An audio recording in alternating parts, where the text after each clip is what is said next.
Hey, how's it going everyone? We got another boot battle on our hands. This is the Enduro version, part 2, with the Sidi Crosfire 3 SRS, and that's versus the Leatt 5.5 Flex Lock Enduro. Now both these boots I've been watching for a while, so I'm really excited to compare the two right now for you guys.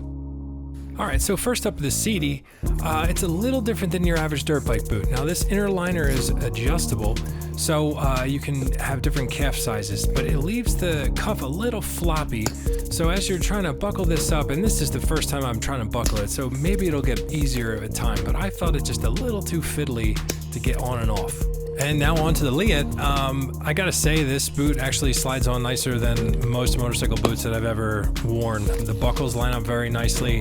Everything clicks in and you're secure right away. Now the Sidi's forward lean is really smooth action at that pivot point. The 11.5 is actually a little loose around my foot and I get a bit of movement back and forth. Whereas the Leatt has a little bit more bunching going on there. It doesn't have a pivot point. The Sidi lateral movement, sturdy and solid, just like a good Enduro boot would. I think the Leatt has a little more flex in this way, and that's sort of adjustable with the inserts, and we'll talk about them later.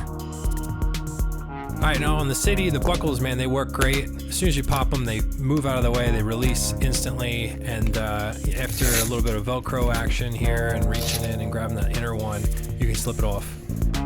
Now on the Leatt, the buckles work great, but as you pop them up, some of these T-straps, they just don't release all the way, so sometimes you gotta remove it from the opening. That's the only thing I could find wrong with these. Now it's really important that the liner on the inside of a boot is really comfortable, and I gotta say that the fabric that Sidi used on the inside of these boots is pretty rough, and I could definitely see it chafing on your ankles if you had to walk a distance. And this is where Leatt really excels. The inside of this boot is super comfortable. The fabric they chose is super soft. Just look at it, you can see how comfortable it is around the ankle. Alright, now check this out from Leatt. Okay, it's a directional Velcro. So if you've ever buckled a pair of boots at the top, it's usually you Velcro it in, you buckle in the top buckle, and then you have to reposition the Velcro. Now what they did is, as you buckle the buckle, it slides and doesn't release. It's genius. Alright, now on the Sidi, it has a taller toe box, so if that's going to bother you shifting, then look no further than the Leatt, because it's a lot lower profile, as you can see. It actually has a little scoop to it that lets you get under that shifter a little easier. Now Sidi has a great idea here. You got 4 screws on the bottom, I think they're a quarter turn, and you can replace this inner sole here. It's the part really that wears them on most dirt bike boots, and that's really clever. The bottom of the Sidi is a really hard plastic. It's more of a motocross boot. A little bit of traction here on the toe and the heel, but not much. This is the Enduro version of the Leatt, so it has a lot more tread in the heel and the toe. The rubber is actually a little softer, so it's a bit grippier, I think, on the foot peg. Now the Leatt has a lot of protection in the rear of the boot. It has this spine in the back that allows you to flex forward and then locks out, preventing any kind of hyperextension at the Achilles. Now the Sidi has a soft spot in the back of the heel here. A lot of boots do actually. I've gotten hit here before and I wish there was a little more armor.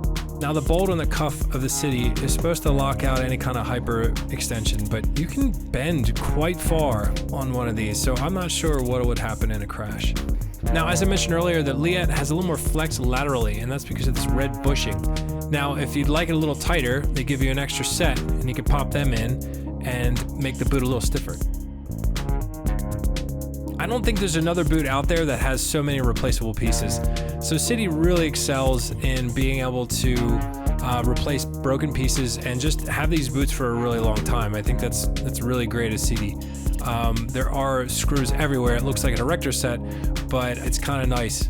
Now, not as many replaceable parts in the Leatt, but still the sole, the buckle, the straps, the rear brace that keeps your Achilles from hyperextending. Even the inside of the cuff is replaceable, and the shin guard as well. So that's pretty good for a boot. All right, let's recap. So we got the Sidi Pros.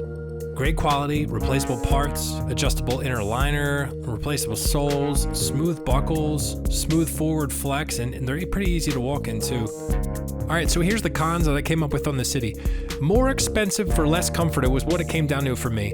They have a rougher inner padding, there's a looser fit in the foot movement, they're overly complex, they're hard to put on and take off, there's more hyperextension flex in the Achilles tendon. It's just, I think your money's going towards replaceability and having them for a long time, longevity, but the overall comfort is really where it got me.